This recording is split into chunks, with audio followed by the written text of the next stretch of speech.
welcome to the RPP Netball Show. First actual ever show too. So we'd like to welcome Christy Marshall from Somerville. How are we, Christy? I'm good. Thanks for inviting me along. Hey, she got the call up 10 minutes before the show. We got you out of bed, didn't we, pretty much? Yeah, happy to help out. Looking fresh as always. I must say, I probably couldn't have got a better person to come in. You're probably the one person I've known for the longest out of the whole MPNFL. So I have been around a little while. Well, we should be on here. Yep. No, yeah. I feel like I know a little bit about what's happening in both of the leagues, so happy to help out. Yeah, fresh the crossover as well from the two leagues, as we mentioned previously on the boys' show. So, Christy, currently coaching A grade at Somerville and still playing B grade. Yes, yep. Year so far? Look, it's been a mixed year at Somerville. Unfortunately, we've been hit with the injury stick throughout the season. So my A grade side is missing 4 of the original 7 starting lineup through some serious injuries. So we've had 2 ACLs, a ruptured Achilles, and one of the girls suffering from bulge discs. So that's 4 long-term injuries. Oh, not really, not ideal. Slightly. I mean, we'd better if we say it's like a rolled ankle or something that we can come back from, but that has hit you hard, which we, I think we would have pegged you at the start of the year, obviously going into the season, changing leagues, knowing that still it was going to be hard. We've mentioned previously in the weeks, your tie abs and crib points that are always going to be tough to come up, but it was going to be that challenge this year to go, we could snag one here, but we were always at the start of the season hoping to make it into finals. Yeah.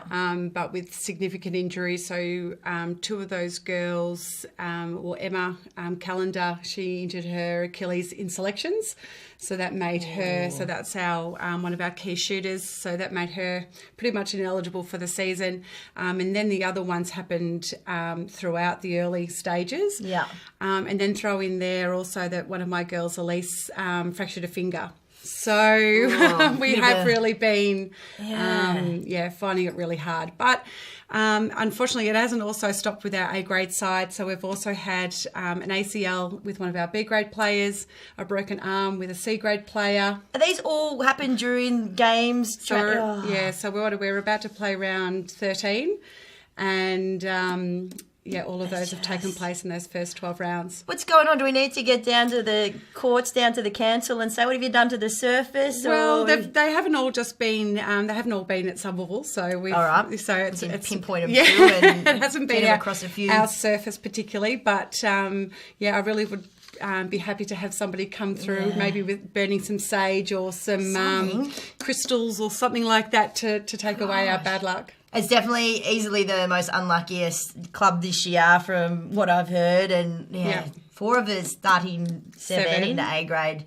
Look, who knows what that ladder could have been if that had changed. But also it's not really laughable, but I did like we just had your Somerville ball on Saturday night, and you see all the team photos getting done, your individual photos, and I think it must have been your A grade photo. It was about, obviously, I don't know how many of them, but the accessory of the night was a moon boot. So it was the accessory of choice for the night. So between moon boots, crutches, you name it, we had all of those, and the girls accessorised them well. So I bet, like down at Bombers Our Ball's coming up, everyone's like, what are you wearing? What are you wearing? And your girls are just like, what are you wearing? Oh, a moon boot. Oh, my crutches. Exactly right. Yeah. But I must say, I'll do a real shout out to Maria, who 2 weeks post-operation at the ball was on the dance floor. I've never seen a recovery from that, from an ACL operation, so good on her. I did see that on social media, so if anyone's going to do it, the Somerville girls will still party and have a good time. Don't let it hold you back. Well, we may as well look at some results. So we'll start in Div 2 from last week. So we did have a couple of matches of the round there, so we'll go through them, leave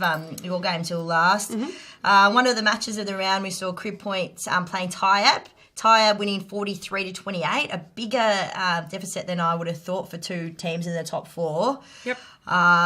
Then we see the other game of the round was Langwarrin versus Coringal, the upset. So Langwarrin getting done by 11, so 50 to Coringal, 39 to Langwarrin. I got that one wrong. I definitely tipped Langwarrin there. Yeah, yep. And then obviously Pearcedale. You have to tell me about Pearcedale later. They're just not fielding a team in A grade? Correct. So after round 7, I think, was their last time that they've fielded an A grade side. Yeah. So any team that comes up against Pearcedale now will receive a 20-0 win. Okay. And get the 4 points. The 4 points. Nothing changes with the percentage, or they just run with a 20 Just goal? the 20-0. Yep. Okay, interesting. Then Red Hill is a bit of a closer one, getting beaten by Chelsea 47 Which is also to 41. an upset, I think. So. Okay, yeah, I probably haven't looked as much into those, the lower teams on the ladder, but obviously Red Hill we did mention them with Trish last week. Still a young, good team, but just probably. Yeah, I think with a lot of the sides this year in Division 2A grade, it depends on who's they're fielding on a given week. So there's a lot of girls that have got other commitments outside of these particular teams. So whether it's a higher level netball competition, they throw a few European trips in there and whatnot. I tell you where I'd prefer to be. Cold Saturday morning with a bit of gusto that we're about to get today. Exactly right. So I think that's where sometimes the results can sometimes not reflect necessarily how good those teams will be in finals, but maybe just who they're fielding on the day. And you would know this more than I would, but come finals time, those B&L games or that's probably the only real commitment it's going to be for some of those players that's not at that time of the year we're going to get the full squads. Correct. I believe that everyone, as long as they've played their 8 games to qualify throughout the season, would be eligible for finals and would be available for those. Okay. Yep. There you go. So you said that some of those results during the year aren't going to typically show us what's going to happen. Well, no, that's right. And, there's a lot of strategy that could be being played here as well. So, if there's some players who are injured or, are having higher commitments at this time of the year, it might be worthwhile resting them so that they can be fresh for finals. Cherry right. Yeah. All right. Last one, we see obviously Hastings had the bye, but your girls, Somerville, was a bit of a closer one, getting done by Dramana 42-36. How did that one play out last week? Yeah, look, I was really happy with the girls' performance on the weekend past. It was one that we had hoped to maybe be able to sneak away with that win. Again, we're still using a lot of people to fill in to complete our side. Team. I'm free because I play earlier, so if you need to get a quick clearance through. Saturday clearance every week. Unfortunately, as of the 30th of June, no more clearances can be completed. Sorry, Somerville, I would have been a handy inclusion. You've just missed out. But look, it was tight the whole game, and look, we benefited from playing Dramana indoors. They've still got that indoor court at Dramana Primary School.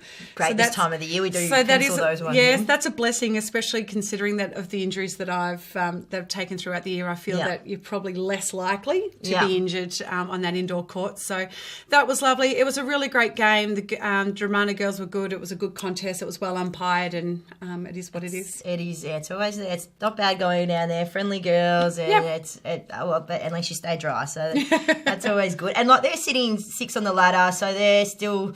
I think I've almost put a line through that 6th bottom. Unfortunately, you're in there, but So I mean, they're still probably clawing away, hoping that they can sneak a couple of upsets at the end of the season to maybe push in there. But if we look at a lot of today's games that are coming up, I'm going to let you tip them actually. But we see, looking at the ladder, I'll go through the top 4. We see Langwarrin having their first loss, so that was huge. We played Langwarrin just a couple of weeks ago, and they are definitely a quality side. And I think they weren't fielding a full side against us either. Okay. So they had a few omissions on that day, and they still comfortably beat us. They've got a really strong across the court, actually. Fit. I'm probably going to mention that every week. Very fit. Some enviable biceps on some of those girls. I don't mind that. Luckily, we don't have to have long sleeves in netball. They would definitely not wear them, some of those girls. No, I think they might trim those off. Yeah.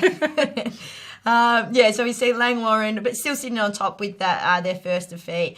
Tyab sitting second. They're only one game out and percentage better than Langwarren's too. So if they do happen to get one up on them and Langwarren drop another game, and we could see a favourite on top. Coringal sitting out in third and Crib Point on fourth. Hard to see them changing. We do see Hastings sitting out there, just one game out of the top four. Interesting this week. I don't know if I'll jump to this week's games already. May as well, but Hastings do play Tyab today, so that will be if Hastings are good enough to sneak a win, it could shape up the top four, or give it a bit, those girls in the top four, a bit of a scare. That would probably be the make or break on whether Hastings will make finals if they were able to beat Tyab today. So we'll have to wait and see. Yep. All right. Well, we'll go through those games. Okay. Chelsea obviously have the bye. You can see Dramana versus Devon Meadows. Yep. I'm going to let you pick them. Yeah, I'm going to go with Dramana for that one. Dramana? Yep. We'll come back to that game of the round, which I've tipped there. Okay. Coringal versus Pearcedale today. So that will be game. That'll be the forfeit bye. Yep. So Coringal will come away with the 4 points and not have to take the court. And they don't get, the percentage won't really do much. So won't change them a great deal, no. They'll be in the top four regardless. So Correct. There we go. Red Hill versus Langwarren. Look, I think Langwarren will win this game, but it'll be interesting to see how Langwarren goes out at Red Hill's alpaca shed. It's always a nice introduction for new teams to go out. But I was actually speaking to the president of Red Hill during the week, and they've had approval to have courts built out there. Oh. So they will be designed to scale, unlike the alpaca shed, which is a little short and a little wide. Those of you that don't know the alpaca shed, well, you should all know by now because the other leg would have probably all played there by now, but it's a little bit of a stumpy court. It is. It's short and wide. I don't actually mind it personally. Maybe it's because it's like myself, but no. And it's full concrete floor, so you often pull up quite sore from playing on it. But yeah, good luck to Langwarren playing out at Red Hill. They'll and if it's as cold as it is now later this afternoon, they'll need to be playing in beanies, I think. I think so. And look, those fit girls down at Langwarren, they'll have the recovery down pat after that game in the shearing shed, I'm sure. Your game today, big ask against Crib Point, but at home, so yeah, definitely. Look, we're not necessarily looking for wins now, as in getting the 4 points, but we're looking at individual efforts and team goals that we set prior to the game. So as long as we're meeting those, then I'm happy as the coach. But look, I'm not going to take anything away from Crib Point. No. They are fierce competitors. And they are. Yeah. Yep, the usual, your Moncrief girls, and everyone will be going hard. It'll be a good game nonetheless. And then match of the round, I'm saying Hastings versus Tyab. That's down at Hastings this morning, or this afternoon it will be. I know who I'd be tipping, but... Look, I think the key thing that's going to come out of this game is whether Sarah and Jess Hoskingfield take the court for Hastings. They've been the key, I think, to their success so far this year. Two fantastic mid-court players for Hastings who just continue to deliver the ball into attack. So if they take the court, I think the scoreline will be tight. I'm still going to pick Tyab for the win. Do you think that they've had too many cocktails and a bit too tanned from their Thailand trip to maybe even they might be rolling onto the court? Yeah, well, time will tell, but I think... it might be the diff. Yeah. All right. I'm not quite sure if they're that much of the diff. No. Oh, well, we'll see. We'll come back to that one next week, but I think I'd be going Tyab also there. Now, you have to tell me about the ball last week, apart from the best on there... Maria with a with the two week post-op. Yeah. Now, you got a best on for us? Oh, look, I'm actually really quite surprised. Everyone was really well behaved. They were? Yes. I must admit, I did go out to Mornington last Saturday night expecting to run into a few, and I don't think I did, so I was very surprised. Yeah, I could throw a few under the bus from previous years, but actually, everyone was really well behaved, and we held it at Mornington Racecourse, and they actually said they were one of the best behaved football clubs that they've ever hosted. So there you go. Who would have thought? Times are changing. All right. Well, I might before we cross over to the Div 1 results and games for today. Yep. Actually, I will quickly talk to you about your B grade that you're playing in. I did notice you had your first loss last week. We did. The loss you needed to have. Is that what we're calling it? Let's run with that. Okay. Yep. So we're not greatly concerned at this point in the time. Yes, it was our first loss, and we had a few players away. So we had one of the girls who was away in Europe, who will return in time for finals, and so that's Emily, who's still gallivanting around. Yep, looks hideous. All these Europe holidays that you'll see on social media. And Lucy, one of our key centre court players, was off injured for that round. Okay. So, yeah, we're a couple of players down, but that said, we were in contention for the majority of the game, and we let that slip. So, yeah, it is the loss. I did notice, I don't know if I've got it here, last time you did play, so just in B grade there, some were having their first loss, which was against Dramana, and last time you played them was 60-34, you beat them. That was round one. Bit different. So yeah, you had the full strengths that no one's going full up. Strength, long time between drinks. And Dramana played a really good game. It was a very tough physical game, and I think they're in contention to try and get up there for finals. So we might meet them again. And if you do happen to take it out again, how many years in a row would that be? A B grade premiership? If we're lucky enough to take the flag this year, it would be the 5th flag in 6 years. 5th flag in 6 years. Yeah. So that's what we're working towards. I could only dream. The celebrations aren't bad too. All right, that's why we play. We do, for the end of the year. Correct. All right, well, I'm not too sure how much you're across the Div 1, but you've obviously coming across from, well, we've only had the three of us, the Old Nepean, and then it's changing, so you'll know some of the teams. And I've gone out and seen a couple of the games too, so yeah. All right, we'll just go through the results from Div 1 A grade. YCW having a big win over Bomb Beach, 50-19. Mornington suffering their 4th loss in a row to EDS, which I think, unfortunately, you wouldn't have needed a crystal ball for that one, but they're a powerhouse down there at EDS. So they won 54-36. Pines having a nice win over Mount Eliza, who seem to have gone a little bit missing, the Mountie girls in their A grade. So Pines winning 44-26. Rosebud, I tipped this as the game of the round last week, defeating by 4 goals Sorrento, 45-41. And then Seaford, I'll just mumble through this one. The girls what happened there, well, I couldn't tell you because I had to run off and go play football straight away. Right. So I missed that A grade game, but I did speak to a few of the girls afterwards, and they said it was probably one of the more physical games, which, mind you, speaking of Dramana and playing indoors, Seaford obviously play at Linen House down there, and we, as we said, after run off to play football, I copped more hits on that netball court last Saturday than I did on the football field. It's that court sometimes, people just like to go that little bit harder. Yeah, so. Yep. And we spoke about the fact that in Division 2 there's Dramana that's still playing the indoor game. So that there's a couple of things that they get the benefit of. One is that they could probably contest a little harder, knowing that they're playing indoors. And also the goalers, I think, have an advantage that they're able to shoot every week with no wind and no weather conditions to contend with. Yeah. So I wouldn't be surprised where there's some Seaford and maybe Dramana girls that are high on that. And the percentage, in their Hot Shots Award at the end of the year. There you go. Let's see.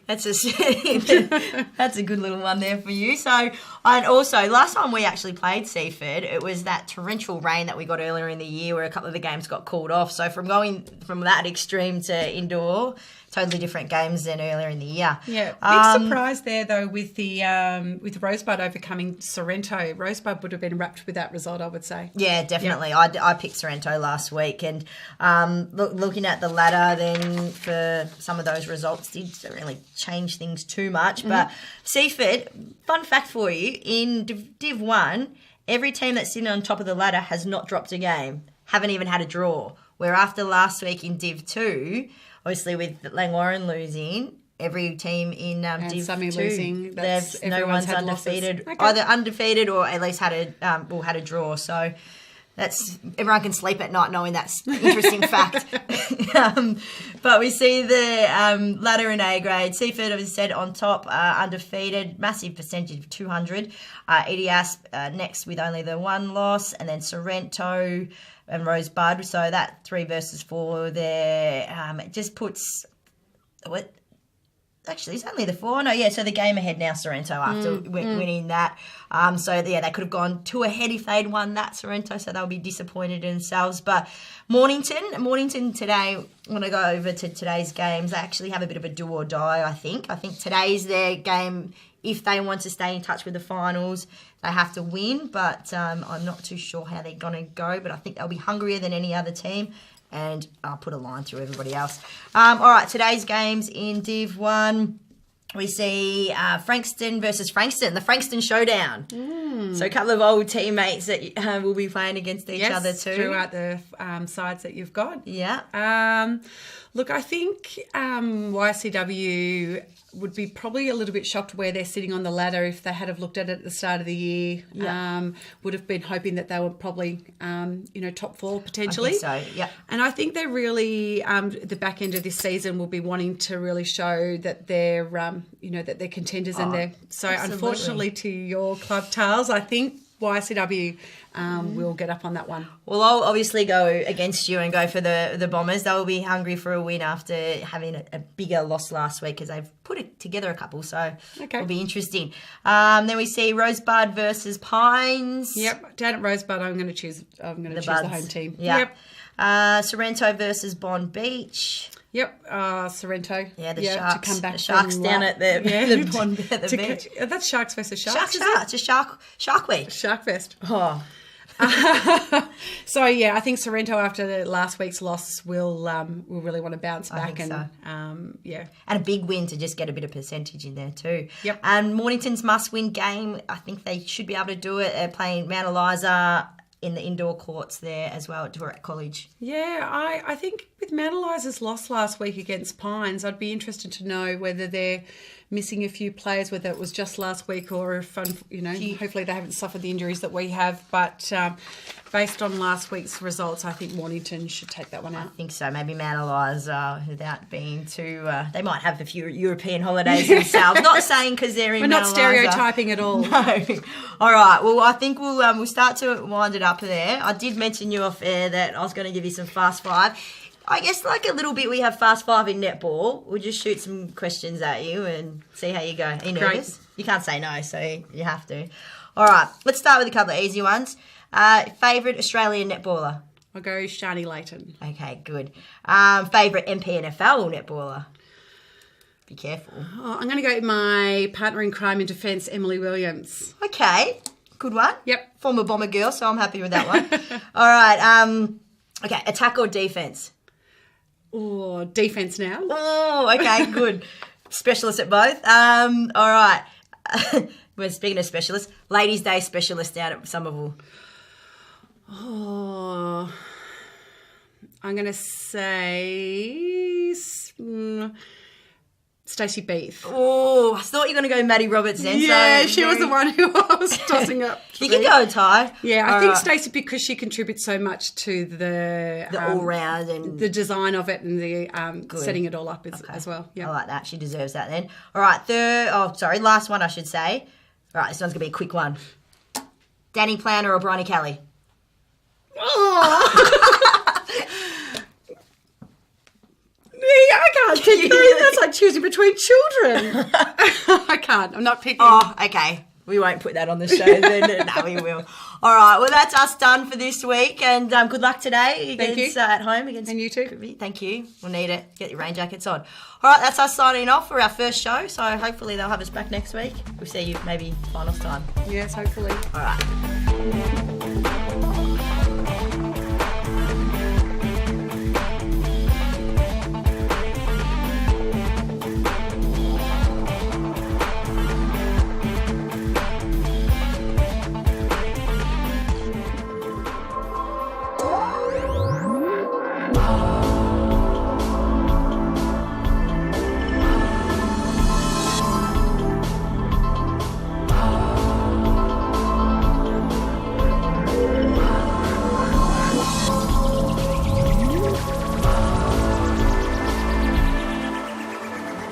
RPP FM.